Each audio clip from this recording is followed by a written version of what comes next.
ఇది శంకు. ఈ శంకును కొందరు గృహారంభాలలో, గృహప్రవేశాలలో కొన్ని ప్రాంతాలలో చేసుకుంటారు. దానిని పాలకర్రతో కానీ చండకర్రతో కానీ చేస్తారు. అదేవిధంగా ఇది మత్స్యయంత్రం. ఈ మత్స్యయంత్ర స్థాపన ద్వారా ఇంట్లో ఉండేటువంటి వారికి సకల శుభ ఫలితాలు అందుతాయి.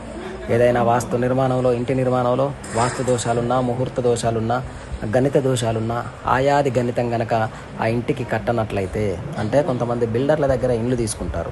అలాంటి వాళ్ళు ముందుగానే ఆయాది గణితం చేసుకునే అవకాశం ఉండదు.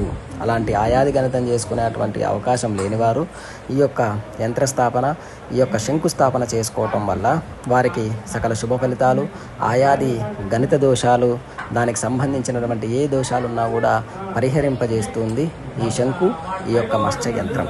కావున బిల్డర్ల దగ్గర తీసుకున్నటువంటి వాళ్ళు, అదేవిధంగా నిర్మాణంలో ఏదైనా వాస్తు దోషాలు ఉన్నటువంటి వాళ్ళు, ఆ నిర్మాణం తర్వాత వాస్తు దోషాలున్నా కూడా యంత్రస్థాపన చేసుకోవడం ద్వారా సకల శుభ ఫలితాలు అందుతాయి.